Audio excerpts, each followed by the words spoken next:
N ശ്രീകുമാറിലേക്ക് രാഷ്ട്രീയ നിരീക്ഷകർ Shri N Sreekumar, രണ്ടാം പിണറായി സർക്കാർ വന്നതിന് ശേഷം നടക്കുന്ന 5ാമത്തെ ഉപതെരഞ്ഞെടുപ്പ്, ഈ 5ൽ 4 സിറ്റിംഗ് സീറ്റുകളാണ് ജയിച്ചിരിക്കുന്നത്. ഇവിടെ പക്ഷേ സിറ്റിംഗ് സീറ്റിലെ MLA രാജിവെച്ച് മറുപാളയത്തിനൊപ്പം ചേർന്ന് നിൽക്കുന്ന ഒരു വിചിത്രമായിട്ടുള്ളൊരു സാഹചര്യമുണ്ട്. അതല്ലാതെ നോക്കുകയാണെങ്കിൽ എന്തിനാണ് UDF-നും കോൺഗ്രസിനുമൊക്കെ ഇത്രയ്ക്ക് ആത്മവിശ്വാസം? നോക്കൂ അപർണ, ഇവിടെ ശ്രീ ജയ പത്മകുമാറിന്റെ നിരീക്ഷണവും അതുപോലെ റെജി ലൂക്കസിന്റെ നിരീക്ഷണവും നമ്മൾ ശ്രദ്ധിച്ച് കേൾക്കുകയാണെങ്കിൽ അവർക്ക് രണ്ടു കൂട്ടർക്കും ഈ തെരഞ്ഞെടുപ്പിൽ വലിയ പ്രാധാന്യം ഇല്ലാത്ത രീതിയിലാണ്. റെജി ലൂക്കസ് പറഞ്ഞ അവിടെ UDF തോൽക്കും, അദ്ദേഹത്തിന്റെ നിരീക്ഷണമാണ്. പത്മകുമാർ പറഞ്ഞതിൽ ഇതിൽ എന്ത് രാഷ്ട്രീയ പ്രാധാന്യം എന്നാണ് ചോദിക്കുന്നത്. ഒരു 3-4 മാസം മുമ്പല്ലേ പാലക്കാട് തിരഞ്ഞെടുപ്പ് നടന്നത്, വലിയ കാലയളവൊന്നും ഇല്ലല്ലോ, അവിടെ വലിയ രാഷ്ട്രീയ പ്രാധാന്യം ഉണ്ടായിരുന്നല്ലോ. അപ്പൊ എന്താ നിലമ്പൂരെത്തിയപ്പോ രാഷ്ട്രീയ പ്രാധാന്യം ഇല്ലാതെ വന്നത് എന്തുകൊണ്ടാണ്? ഈ ഒരു ചോദ്യത്തിന് BJP നാളെ ഉത്തരം പറയേണ്ടി വരും. അവർ മത്സരിക്കാതിരിക്കുക എന്നുള്ളതൊക്കെ അവരുടെ രാഷ്ട്രീയ തീരുമാനം വരുമ്പോൾ അറിയാം. ഇപ്പോഴത്തെ അവസ്ഥയിൽ അവർ സംശയം ഉണ്ടാക്കിയിരിക്കുകയാണ് വോട്ടർമാർക്കിടയിൽ. കാരണം ഇന്ന് രാജീവ് ചന്ദ്രശേഖരന്റെ പ്രസ്താവനയാണെങ്കിലും BJPയുടെ വളരെ സീനിയർ ആയിട്ടുള്ള നേതാവാണ് പത്മകുമാർ. അദ്ദേഹം പറയുന്നതും അവിടെ പ്രാധാന്യമില്ലെന്നാണ് പറഞ്ഞത്, രാഷ്ട്രീയ പ്രാധാന്യമില്ല. അപ്പൊ പിന്നെ നാളെ ഇവര് മത്സരിക്കുകയാണെങ്കിൽ രാഷ്ട്രീയ പ്രാധാന്യമില്ലാത്ത തെരഞ്ഞെടുപ്പിൽ നിങ്ങൾ എന്തിനു മത്സരിച്ചു എന്നൊരു ചോദ്യത്തെ നേരിടേണ്ടി വരും. ഈ നിലമ്പൂർ ഉപതെരഞ്ഞെടുപ്പിന് എന്താണ് രാഷ്ട്രീയ പ്രാധാന്യം ഉണ്ടായത്? ഇടതുമുന്നണി സ്ഥാനാർത്ഥിയായി 2016-ലും 2021-ലും ജയിച്ച CPM-ന്റെ സ്വതന്ത്രനായ PV അൻവർ പിണറായി ഗവൺമെന്റിനെതിരെ അഴിമതി ആരോപണം ഉന്നയിച്ച് രാജിവെച്ച് പുറത്തു വന്നു. അതാണ് തെരഞ്ഞെടുപ്പിന് കാരണം. അതിന് രാഷ്ട്രീയ പ്രാധാന്യമില്ലേ? 2016-ലെ 11,000 വോട്ടുകളുടെ ഭൂരിപക്ഷം ജയിച്ച അൻവർ 2024-ലെ 2,700 വോട്ടുകളുടെ ഭൂരിപക്ഷത്തിന് ജയിച്ച അൻവർ 2024 കഴിഞ്ഞപ്പോൾ ഈ LDF ഗവൺമെന്റിനെതിരെ ഗുരുതരമായ ആരോപണങ്ങൾ, സാമ്പത്തിക ആരോപണങ്ങൾ ഉൾപ്പെടെ ഉന്നയിച്ച് MLA സ്ഥാനം രാജിവെച്ചു. പുറത്താക്കിയതല്ല, MLA സ്ഥാനം രാജിവെച്ചു. ഈ അഴിമതിക്കെതിരെ പോരാടാൻ ഞാനിതാ MLA പദവി രാജിവെക്കുന്നു എന്ന് പറഞ്ഞ് പുറത്തു വന്ന ഒരാൾ അതിനുശേഷം നടക്കുന്ന ഉപതെരഞ്ഞെടുപ്പിൽ അദ്ദേഹത്തിന്റെ പ്രാധാന്യമുണ്ട്. അവിടെ UDF തിരിച്ചു വരുമോ എന്നുള്ള പ്രാധാന്യമുണ്ട്. അവിടെ LDF ജയിക്കുമോ എന്നുള്ള പ്രാധാന്യമുണ്ട്. അവിടെ BJPയുടെ നിലപാട് എന്താണെന്നുള്ള പ്രാധാന്യമുണ്ട്. വലിയ രാഷ്ട്രീയ പ്രാധാന്യം 4 ഞാൻ പറഞ്ഞു കഴിഞ്ഞു. ഇനി ഈ തെരഞ്ഞെടുപ്പ്, ഈ ഉപതെരഞ്ഞെടുപ്പില് UDF-ന്റെ സ്ഥാനാർത്ഥികളെ കുറിച്ച് ഇന്ന് മാധ്യമങ്ങളൊക്കെ പറഞ്ഞു, 2 പേരുടെ പേര് പറഞ്ഞു, ആരെങ്കിലും ആവട്ടെ. LDF-ന്റെ സ്ഥാനാർത്ഥിയെ കുറിച്ച് പാർട്ടി ജനറൽ സെക്രട്ടറിക്ക് പോലും അറിയാൻ വയ്യ. അവർക്ക് സ്ഥാനാർത്ഥി ചിഹ്നത്തിൽ മത്സരിക്കുമോ എന്ന് പറയാൻ വയ്യ. ഇത് ഗവൺമെന്റിന്റെ പ്രവർത്തനങ്ങൾക്കുള്ള വിധിയെഴുത്താണെന്ന് പറയാൻ വയ്യ. അവിടെ പാർട്ടി ചിഹ്നം കൊടുക്കണോ അതോ വേറെ ഏതെങ്കിലും സ്വതന്ത്ര ചിഹ്നം കൊടുക്കണോ എന്നതിനെ കുറിച്ച് ആശയക്കുഴപ്പം. ഇത് മാത്രമല്ല, BJPയുടെയും NDAയുടെയും നിലപാടനുസരിച്ചിട്ട് UDF-ന്റെ സ്ഥാനാർത്ഥി വന്നിട്ട് സ്ഥാനാർത്ഥിയെ നിശ്ചയിക്കാമെന്ന് ഭരിക്കുന്ന പാർട്ടി, കേരളത്തിലെ 1ാമത്തെ പാർട്ടി എന്ന് പറയുന്ന CPM ഒരു തീരുമാനമെടുക്കുകയാണ്. ആലോചിച്ച് നോക്കൂ, പുതുപ്പള്ളിയിൽ അവർ പാർട്ടി ചിഹ്നത്തിൽ മത്സരിച്ചു, ഒരിക്കൽ മത്സരിച്ച് തോറ്റ, 2ാമത് മത്സരിച്ച് തോറ്റ ഒരാളെ തന്നെ മത്സരിപ്പിച്ചു, അദ്ദേഹം തോറ്റു. തൃക്കാക്കരയില് അവർക്ക് അവരുടെ ചിഹ്നത്തിൽ മത്സരിക്കാൻ ഒരാളെ നിശ്ചയിച്ചു, ചുമരെഴുതി ആളെ മാറ്റി, പിന്നെ സ്വതന്ത്ര സ്ഥാനാർത്ഥിയെ നിർത്തി, പരാജയപ്പെട്ടു. പാലക്കാട് അവർക്ക് സ്ഥാനാർത്ഥിയെ നിർത്താൻ ഭയമായി. അവസാനം എന്തായി? കോൺഗ്രസിൽ നിന്ന് ഒരാൾ വരുമോ എന്ന് കാത്തിരുന്ന് വന്നയാളെ, അതുവരെ ഗവൺമെന്റിനെ വിമർശിച്ച, അതുവരെ CPM നേതാക്കളെ വിമർശിച്ച ഒരാളെ അരിവാൾ ചുറ്റിയ നക്ഷത്രം കൊടുത്തു. അതാണ് ശ്രീ എൻ ശ്രീകുമാർ, ആ ഒരു ഗ്യാപ്പ് ഇവിടെ കിടക്കുന്നു. ഇതാരായിരിക്കും ഇടത് സ്ഥാനാർത്ഥി എന്ന് പറയുന്നത്? ഇടത് സ്വതന്ത്രനാകുമോ എന്നുള്ളൊരു ചോദ്യമുണ്ട്. ചില പേരുകളൊക്കെ പുറത്തു വരുന്നത് ശ്രീ റെജി ലൂക്കോസ് പറഞ്ഞതുപോലെ വർക്കൊക്കെ തുടങ്ങിയിട്ടുണ്ട്. അതാ എത്ര പേരാണ് സ്ഥാനാർത്ഥി മോഹത്തിൽ നിൽക്കുന്നത് എന്ന് പറയുമ്പോൾ ഇടതുപക്ഷം ഉദ്ദേശിക്കുന്ന ചൂണ്ട കോൺഗ്രസിനകത്ത് നിന്ന് തന്നെയാണോ എന്നുള്ളതാണ്. അതായത് ഈ കോൺഗ്രസിൽ നിന്നും എപ്പോഴും ഒരാളെ കിട്ടണമെന്നില്ല. ഇത് രാഷ്ട്രീയത്തിൽ നമുക്കൊന്നും പറയാൻ പറ്റില്ലല്ലോ പറഞ്ഞാൽ. ഞാൻ ഇവിടെ നിന്നിട്ട് എങ്ങനെയാ പറയുക? നേരത്തെ പത്മകുമാർ പറഞ്ഞ പോലെ ചില കാര്യങ്ങളൊന്നും നമുക്ക് തീരുമാനം എടുക്കാൻ പറ്റില്ല. നേരത്തെ അൻവർ പറഞ്ഞല്ലോ, അതായത് കോൺഗ്രസിന്റെ ആരെങ്കിലും വരുമോ എന്ന് വെച്ചപ്പോ അൻവർ എന്താണെന്ന് എനിക്ക് പറയാൻ പറ്റില്ല. അതൊക്കെ വേറെ വിഷയം. പക്ഷേ 2 പേരാണ് അവിടെ സ്ഥാനാർത്ഥികളെ. മാധ്യമങ്ങൾ പറഞ്ഞ എന്താ?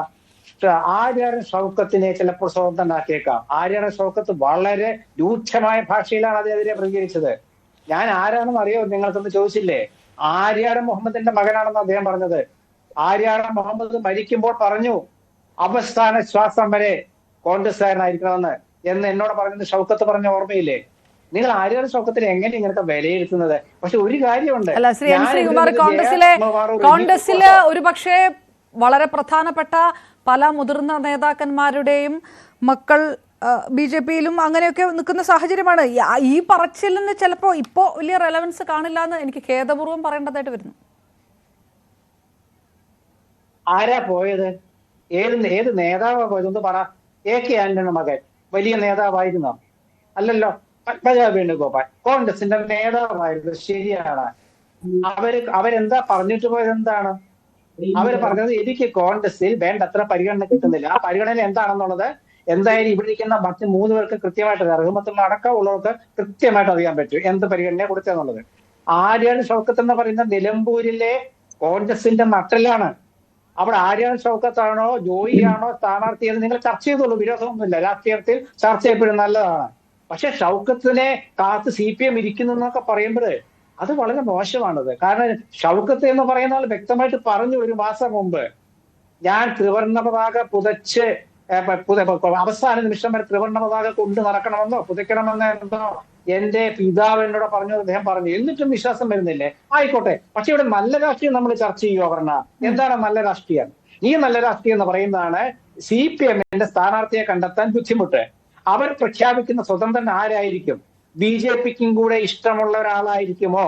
എങ്കിൽ BJP മത്സരിക്കുമോ? ഇതൊരു ചോദ്യമാണ്. കാരണം എന്താണെന്ന് വെച്ചാൽ നിലമ്പൂരിലെ കോൺഗ്രസ് ജയിക്കണമെന്ന് CPM-ന് ആഗ്രഹമില്ല. നിലമ്പൂർ എന്ന് പറയുന്നത് പ്രിയങ്ക ഗാന്ധിയുടെ വയനാട് മണ്ഡലത്തിലെ അസംബ്ലി മണ്ഡലമാണ്. അവിടെ കോൺഗ്രസ് ജയിക്കണമെന്ന് BJP ആഗ്രഹിക്കില്ല. അപ്പോൾ CPM-ന് BJP-യുടെ ഏതെങ്കിലും രീതിയിലുള്ള ഒരു പ്രോത്സാഹനം ലഭിക്കുമോ എന്ന് ആരെങ്കിലും സംശയിച്ചാൽ നമുക്ക് ഉത്തരം പറയാൻ പറ്റില്ല. അല്ലെങ്കിൽ ഇന്ന് എന്താണ് രാജീവ് ചന്ദ്രശേഖർ പറയേണ്ടത്? എന്താണ്? ഞങ്ങളുടെ സ്ഥാനാർത്ഥി അവിടെ ഉണ്ടാകും എന്നല്ലേ പറയേണ്ടത്? ഏത് തെരഞ്ഞെടുപ്പിനും ഒരു രാഷ്ട്രീയ പ്രാധാന്യം ഉണ്ടാവും. ആ രാഷ്ട്രീയ പ്രാധാന്യം എന്ന് പറയുന്നത് ഒന്നുകിൽ പ്രതിപക്ഷത്തിന്റെ പ്രാധാന്യം, അല്ലെ ഭരണപക്ഷത്തിന്റെ പ്രാധാന്യം, അല്ലെങ്കിൽ കേന്ദ്രം ഭരിക്കുന്ന പാർട്ടിയുടെ പ്രാധാന്യം. ഈ 3 കാര്യങ്ങൾ ഇവിടെയും പ്രസക്തമാണ്. പാലക്കാട്ട് BJP-ക്ക് എന്തുകൊണ്ടാണ് പ്രാധാന്യം എന്നത്? അവർ 2ാം സ്ഥാനത്തായിരുന്നു. കോൺഗ്രസ് 3000 വോട്ടിനാണ് ജയിച്ചത്. BJP 2ാം സ്ഥാനത്ത്, CPM 3ാം സ്ഥാനത്ത്. അപ്പോഴവിടെ അവർക്ക് പ്രാധാന്യം വന്നു. അവിടെ പക്ഷെ അവർ മത്സരിച്ചപ്പോൾ BJP-യുടെ നഗരസഭാ മണ്ഡലങ്ങളിൽ കോൺഗ്രസ് മുന്നേറി. 3000 ഭൂരിപക്ഷം 18,000 വർദ്ധിച്ചു. ഇവിടെ നിലമ്പൂരോ BJP-ക്ക് അവർക്ക് സ്വാധീനം കുറവാണ്. പക്ഷെ സ്വാധീനം കുറവാണെങ്കിൽ അവരെന്താ പറയുന്നത്? കേരളത്തിൽ BJP വളരുകയാണെന്നല്ലേ? വളരുന്നൊരു പാർട്ടി ഒരു ഉപതെരഞ്ഞെടുപ്പ് വരുമ്പോ ഒളിച്ചോടുന്നത് ശരിയാണോ? അവിടെ സ്ഥാനാർത്ഥി നിർത്തണ്ടേ? 10 10 വോട്ട്, അതാണ് ഞങ്ങളുടെ വോട്ടെന്ന് പറയാനുള്ള ധൈര്യവും ആർജവും കാണിക്കേണ്ടേ BJP? കേന്ദ്രം ഭരിക്കുന്ന പാർട്ടിയല്ലേ? നരേന്ദ്രമോദിയുടെ പാർട്ടിയല്ലേ? അവരെന്താ പറയേണ്ടത്? ഇവിടെ പ്രാധാന്യമില്ലെന്നാ പറയാ. ഞങ്ങൾ മത്സരിക്കും. തോൽവിയും ജയവും ഒക്കെ രാഷ്ട്രീയത്തിന് എന്തെങ്കിലും പ്രശ്നമുണ്ടോ? ഇടതുമുന്നണി എത്ര തോറ്റിരിക്കുന്നു, കോൺഗ്രസ് എത്ര തോറ്റിരിക്കുന്നു. പക്ഷെ BJP-യുടെ രാഷ്ട്രീയ നീക്കം, പ്രത്യേകിച്ച് കഴിഞ്ഞ ഒരു വർഷമായിട്ട് CPM-ഉം BJP-യും തമ്മിലുള്ള വലിയ ബന്ധങ്ങൾ, RSS-ഉമായിട്ട് ADGP ചർച്ച നടത്തിയതിനെ തുടർന്നുള്ള ബന്ധങ്ങൾ, ഈ അടുത്ത ദിവസം ഗവർണർ മുഖ്യമന്ത്രിയുടെ വസതിയിൽ പോയിട്ട് അദ്ദേഹത്തെ ആ പിറന്നാൾ ദിനത്തിൽ ആശംസിച്ചു. നല്ല കാര്യമാണ്. കേരള ഗവർണറെ കുറിച്ച് നല്ല അഭിപ്രായമാണ് എല്ലാവർക്കും. അദ്ദേഹം ഒരുപക്ഷെ അദ്ദേഹത്തിന്റെ സംസ്കാരമായിരിക്കാം. പക്ഷേ എല്ലാത്തിനും നമ്മൾ രാഷ്ട്രീയം കാണുന്നവരാണ്. കേരള ഗവർണറോടെ ഒരു മൃദു സമീപനം ഇപ്പോഴത്തെ ഗവർണറോട് CPM പുലർത്തുന്നു. ഡൽഹിയിലേക്കുള്ള ഗവർണർ എന്ന് പറയുന്ന കേന്ദ്രത്തിന്റെ പ്രതിപുരുഷനാണല്ലോ ശ്രീ പത്മകുമാർ. അപ്പോൾ കേന്ദ്രവും കേരളവും തമ്മിലുള്ള ഒരു പാലം, അത് നല്ല ഗവർണർമാരാണെങ്കിൽ അത് മികച്ച രീതിയിൽ കൊണ്ട് നടക്കും. അതൊക്കെ നമ്മൾ സംശയിക്കണം. അങ്ങനെ ഇരിക്കുമ്പോഴാണ് വെള്ളാപ്പള്ളി നടേശന്റെ നിലമ്പൂർ പ്രസംഗത്തിന് ശേഷം വെള്ളാപ്പള്ളി നടേശന്റെ അദ്ദേഹത്തിന്റെ ഒരു പൊതു സ്വീകരണത്തിൽ പോയിട്ട് മുഖ്യമന്ത്രി എന്താ പറഞ്ഞത്? അതും കൂടെ ആലോചിക്കണം. ഇതെല്ലാം വെച്ച് നോക്കുമ്പോൾ ഇതിന്റെ പ്രാധാന്യം 2 ഇരട്ടിയാണ് ശ്രീ പത്മകുമാർ. അവിടെ ഇടത് മുന്നണിയും BJP-യും കോൺഗ്രസും തമ്മിലുള്ള ത്രികോണ മത്സരം വരുമോ എന്നുള്ളതല്ല. അവിടുത്തെ രാഷ്ട്രീയ പ്രാധാന്യം എന്ന് പറയുന്നത് അഴിമതിക്കെതിരെ പോരാടിയ CPM സ്വതന്ത്രൻ പുറത്തു വന്ന് MLA സ്ഥാനം രാജിവെച്ച് പുറത്തു അല്ല ശ്രീ എൻ ശ്രീകുമാർ ഒരു കാര്യം ഒറ്റ ഇതിലൊരു UDF-ന്റെ ഫോക്കസ് പോകുന്നത് അൻവർ ചതിച്ചു, അൻവർ തെരഞ്ഞെടുപ്പിലേക്ക് തള്ളിയിട്ടു ജനങ്ങളെ എന്ന് BJP പറയുന്നു. CPM അത് ആവർത്തിക്കുന്നുണ്ട്. CPM മത്സരത്തിൽ നിന്ന് മാറാനൊന്നും പറ്റില്ലല്ലോ. പക്ഷേ UDF-ന്റെ ഫോക്കസ്, കോൺഗ്രസിന്റെ ഫോക്കസ് എന്താണ്? സർക്കാരിനെതിരെയുള്ള ആ പ്രചാരണമായിരിക്കുമോ അതോ CJP ആയിരിക്കുമോ? ഇത് രണ്ടും കൂടിയായിരിക്കുമോ? എങ്ങനെയായിരിക്കും ഫോക്കസ് ചെയ്യുക? നോക്കൂ അപർണ, അതായത് BJPയും CPM തമ്മിലുള്ള ബന്ധം അവിടെ നിൽക്കുമ്പോൾ തന്നെ കേരള ഗവൺമെന്റിനെതിരായ പൊതുജന രോഷം നിങ്ങളല്ലേ അപർണയുടെ ചാനൽ എത്ര ദിവസമായി റിപ്പോർട്ട് ചെയ്യുന്നു? റോഡ് പാതാളത്തിലേക്ക് പോകുന്നത് നിങ്ങളല്ലേ റിപ്പോർട്ട് ചെയ്തത്? അപർണയല്ലേ റിപ്പോർട്ട് ചെയ്തത്? വന്യമൃഗ ശല്യം അപർണയല്ലേ റിപ്പോർട്ട് ചെയ്തത്? കേരളത്തിലെ പെൻഷൻ ആനുകൂല്യങ്ങൾ ഇപ്പോഴാണ് 2 മാസത്തെ കൊടുക്കാൻ തീരുമാനിക്കുന്നത്, അപർണയല്ലേ റിപ്പോർട്ട് ചെയ്തത്? SFIO അന്വേഷണം മുഖ്യമന്ത്രിയുടെ മകൾക്കെതിരെ നിങ്ങൾ റിപ്പോർട്ട് ചെയ്തില്ലേ? അതുപോലെ തന്നെ കേരളത്തിലെ പിൻവാതിൽ നിയമനം നിങ്ങൾ റിപ്പോർട്ട് ചെയ്തില്ലേ? ആശാവർക്കർമാരുടെ സമരം അവരിപ്പോഴും നരകിക്കുകയാണ് ഈ മൺസൂൺ മഴക്കാലത്ത് കഠിന മഴയിൽ. നിങ്ങളല്ലേ റിപ്പോർട്ട് ചെയ്തത്? ജോലി ഉദ്യോഗാർത്ഥികൾ, വനിതാ പോലീസ് ഉദ്യോഗാർത്ഥികൾ തൊഴിൽ കിട്ടാതെ തിരുവനന്തപുരത്ത് കൈവെള്ളയിൽ കർപ്പൂരം കത്തിച്ചതും ഉപ്പുകല്ലിൽ മുട്ടുകുത്തി നിന്ന് ചോര ഒലിപ്പിച്ചതും അവരുടെയല്ലേ റിപ്പോർട്ട് ചെയ്തത്? അതൊക്കെ തന്നെയാണ് കാര്യം.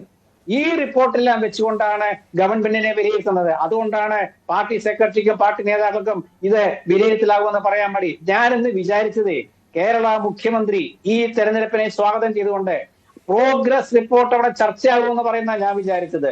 പ്രോഗ്രസ് റിപ്പോർട്ട് എന്താ? പ്രോഗ്രസ് റിപ്പോർട്ടിലെ പ്രധാനപ്പെട്ട എന്താ? റോഡായിരുന്നു. മിണ്ടാൻ പറ്റുമോ അപർണ? നിലമ്പൂര് മിണ്ടാൻ പറ്റും? ഇന്ന് BSY എന്താ പറഞ്ഞേ? അപർണ നിലമ്പൂരിലേക്ക് റിപ്പോർട്ട് ചെയ്യാൻ വരികയാണെങ്കിൽ, ദേശീയപാത വഴി വരികയാണെങ്കിൽ സൂക്ഷിക്കണം എന്നാ പറഞ്ഞത് അല്ലേ? അതാണ് കാര്യം. അപ്പൊ അതൊക്കെ കോൺഗ്രസ് ഒന്ന് സ്വരൂപിച്ചാൽ മതി. എന്ത്? ഈ ജനവികാരത്തെ ഒന്ന് സ്വരൂപിച്ചാൽ അവിടെ കോൺഗ്രസിന്റെ ഭൂരിപക്ഷം വൻ ഭൂരിപക്ഷമായിരിക്കും. 65,000 വോട്ടുകളുടെ ഭൂരിപക്ഷമുണ്ട് പ്രിയങ്ക ഗാന്ധിക്ക് നിലമ്പൂർ മണ്ഡലത്തില്. 55,000 വോട്ടുകളുടെ ഭൂരിപക്ഷമായിരുന്നു രാഹുൽ ഗാന്ധിക്ക്. 65,000 വോട്ടുകളുടെ ഭൂരിപക്ഷം നിലമ്പൂർ മണ്ഡലത്തിൽ പ്രിയങ്ക ഗാന്ധിക്കുണ്ട്.